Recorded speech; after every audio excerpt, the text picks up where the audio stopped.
আমাদের রক্ত এখানেই গেছে, এখান থেকে আমাদের অধিকার আদায় করতে হবে। আমাদের দাবি একটাই জাতীয়করণ।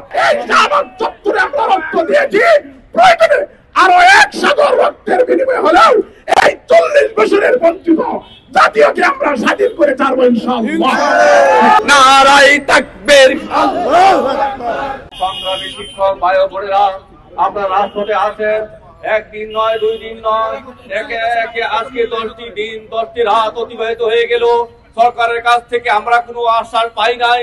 তাই আমরা সরকারের কাছে আমাদের মন মানসিকতা সেই সচিবালয়ের দিকে আমাদের মন মানসিকতা ছিল ডক্টর ইউনূসের দিকে তাকাই আছে, কখন আমাদের সেই আশার বাণী ফুটাইবে, কিন্তু এখন পর্যন্ত ফুটায় নাই। যেহেতু আমাদের আন্দোলন আরো বেগবান করতেই হবে। আমাদের যখন পিঠ দেওয়ালে ঠেকেই গেছে, আমাদের একটাই পথ, রাজপথ থেকে আমাদের সেই অধিকার আদায় করেই যাব। আমাদের এইরকম ভাবে 1টি নয়, 2টি নয়, 10 বছর নয়, 1 যুগ নয়, 3টি যুগ পেরিয়ে আরো 4 বছর অতিবাহিত হয়ে গেছে আমাদের জীবন থেকে। আমরা এখন বৃদ্ধ হয়ে গেছি, দাড়ি পাকটা হতে ছাড়া হয়ে গেছে, আমরা কবরে যাত্রী হয়ে গেছি। এখন পর্যন্ত সরকারের কাছ থেকে আমরা বেতন ভাতা পাইনি। আশ্বাস পেয়েছি, আমাদের পেটে ভাত দিতে পারে নাই সরকার পেটে ভাত দিতে পারে নাই, ভালো কথা। তারপর আমরা যতবার আন্দোলন করেছি, পেশিবাদী আওয়ামী সরকারের সময় যখন আন্দোলন করেছি, আমাদেরকে প্রেস ক্লাবে দিয়ে হয় শিক্ষকদেরকে রাতের আধারে চুরের মতো এসে পুলিশ বাহিনী দিয়ে আমাদেরকে নির্যাতন করেছে, অসহায় ভাবে কষ্ট দিয়েছে, জুলুম করেছে, অন্যায় করেছে, সারা বাংলাদেশ দেখেছে। আমরা তাও সেই যে দুঃখের কথাটা আপনাদের সম্মুখে বলবো, সেই কথাটা আমরা বলতে পারি নাই। কারণ কি, বেশিরভাগই সরকার এমনই ছিল, আমাদের মুখের ভাষাটাও কেড়ে নিয়ে গেছিল। তারপরে এই সরকারের কাছে এসেছিলাম, আমরা অনেক বুক ভরা আশা নিয়ে এসেছি, কিন্তু সেই আশাটাও বুঝা যাইতেছে বলে বালি। আমরা যখন আন্দোলন করে আমাদের ক্লান্ত শান্ত হয়ে গেছি, তখন আমরা বাধ্য হয়ে আমরা ডক্টর ইউনূসের কাছে যাইতে চেয়েছিলাম। আমরা শাহবাগের মোড়ে যখন এসেছিলাম, তখন অতর্কিত ভাবে পুলিশি হামলার শিকার হয়েছি। এরকম ভাবে শিকার হয়েছে বৃদ্ধ শিক্ষকগুলি। আমাদের মা বোনেরা দেখেছেন, একটা মা সেই আবু সাইদের মতো বুক ফুলে দিয়ে তাকাই আছে, গুলি কর সেই পুলিশ বাহিনী। আমার মনে হয় সেই পুলিশ যে পুলিশ নাকি আওয়ামী লীগের আমলে এই আবু সাইদকে গুলি করেছে, সেই পুলিশের সম্মানিত শিক্ষক ভাইয়েরা, সম্মানিত সাংবাদিক ভাইয়েরা, আমরা যখন আমাদের পিঠ যখন দেয়ালে ঠেকেই গেছে, আমাদের পথ একটাই, রাজপথ। আমাদের শিক্ষক ভাইরা যখন রক্ত দিয়েছে এই রাজপথে, এই শাহবাগের মোড়ে, আমাদের অধিকার এখান থেকে আদায় করতে হবে।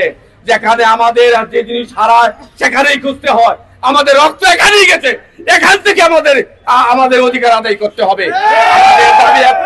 আমাদের দাবি একটাই জাতীয়করণ। আমাদের আর কোনো দাবি নাই, জাতীয়করণ। যেহেতু আমরা আমাদের প্রাথমিক বিদ্যালয় এফটিডি মাদ্রাসায় একই পরিপত্রে দাঁড়িয়ে একই নিয়মে চালু, তাহলে ওরা খাবে পোলাও ভাত আর আমরা মার ভাত খাইতে পারবো না। এটা হইতে পারে না।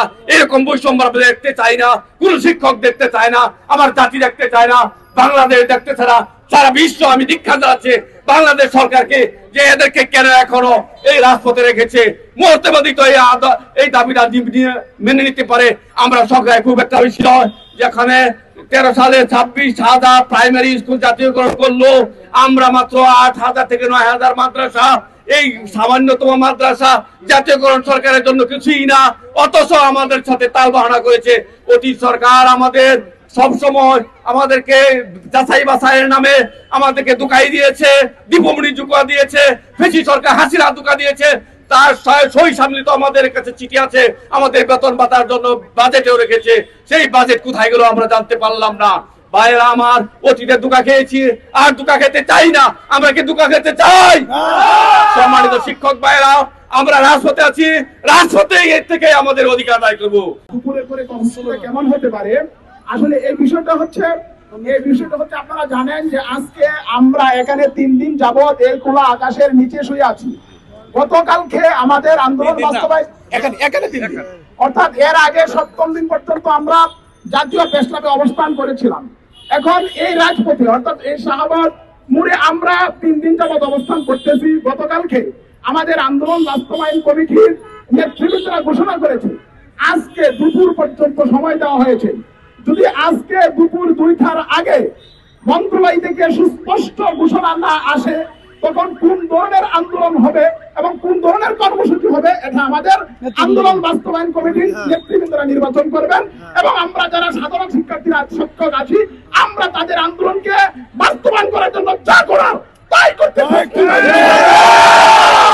এই শাহবাগ চত্বরে আমরা রক্ত দিয়েছি, প্রয়োজনে আরো 1 সাগর রক্তের বিনিময়ে হলেও এই 40 বছরের বঞ্চিত জাতীয়কে আমরা স্বাধীন করে ছাড়বো ইনশাআল্লাহ। ভাইয়ের আমার মুষ্টিবদ্ধ করে উপর দিকে তাকাইয়া আল্লাহু আকবার, নারায়ে তাকবীর। আমাদের অধিকার, আমাদের অধিকার, আমাদের অধিকার, আমাদের অধিকার। আমি এই বলে আমার বক্তব্য